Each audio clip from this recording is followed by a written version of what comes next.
It is always exciting to enter into a new relationship.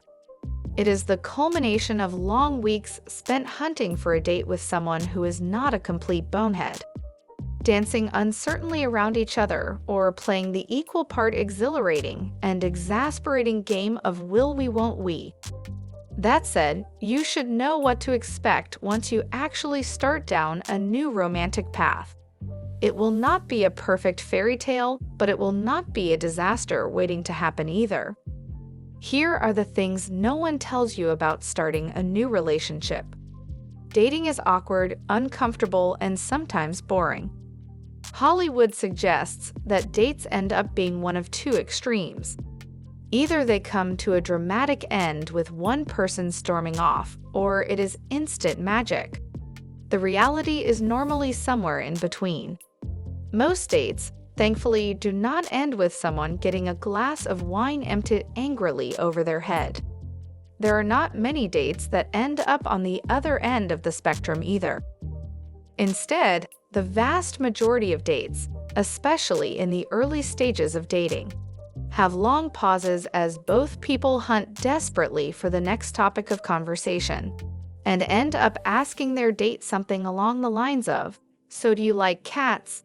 Dating someone you really like and connect with makes this better, but there will still be lingering awkwardness in your dates. As you learn what subjects each of you would prefer not to talk about or what buttons not to push, you will both still want space.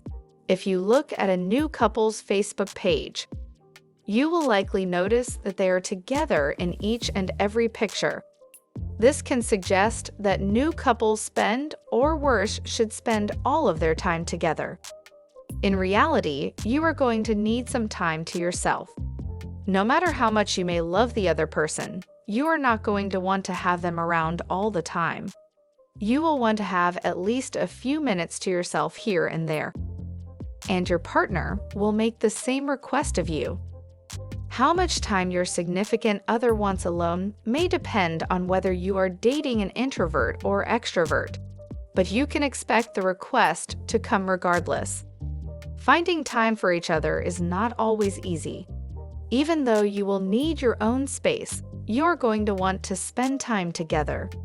If you did not, you would not be in a relationship in the first place.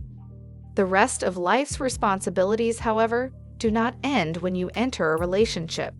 Instead, you will have to work around life in order to spend time together. It is true that if you truly care about something, you will find time for it in your schedule. That said, finding time for your relationship does not always mean you will be able to find several hours for a lengthy dinner followed by a romantic walk or snuggling on the couch. Sometimes, making time for someone means grabbing a quick 30-minute lunch or going to the grocery store together.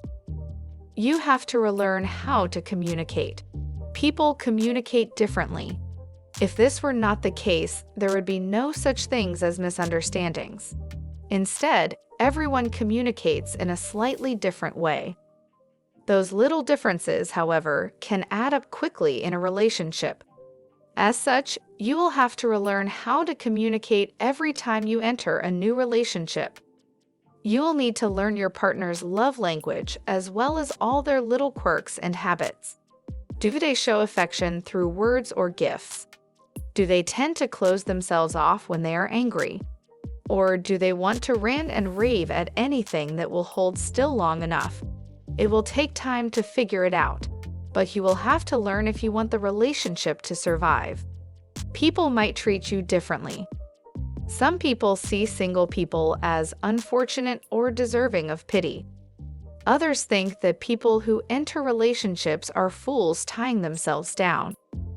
As you encounter people like this, you may find that they treat you differently once you are in a relationship. Certain family members may act like it is about time you finally entered a relationship. Some friends, on the other hand, may think you are an idiot for giving up your singlehood. Not all of the changes, however, will necessarily be bad. Those who are in happy relationships themselves may find it easier to relate to you once you are in a relationship of your own. Similarly, you may meet new people as you and your beau are invited to events that are for couples instead of singles.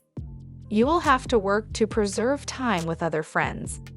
When you first enter a new relationship, you might find that it is all-consuming. You want to be with the other person all the time, or they want to spend every minute possible with you. During the honeymoon phase, this is normal. Do not, however, give in to the desire to forget about the rest of the world. You need to make sure you maintain your other relationships as well. No one appreciates the sense that they have been cast aside for someone better, and that is exactly the impression you will give your friends. If you stop talking to them all of the sudden after you enter a relationship, it might make for a busy time, but be sure to keep spending time with your friends as well as with your partner. Final words. The beginning of a new relationship is always exciting, but do not expect it to be effortless. There will still be hurdles to deal with and learning to do. The beginning of a relationship on that front is no different from the rest of it. It takes hard work, but with the right person, it is more than worth it in the end.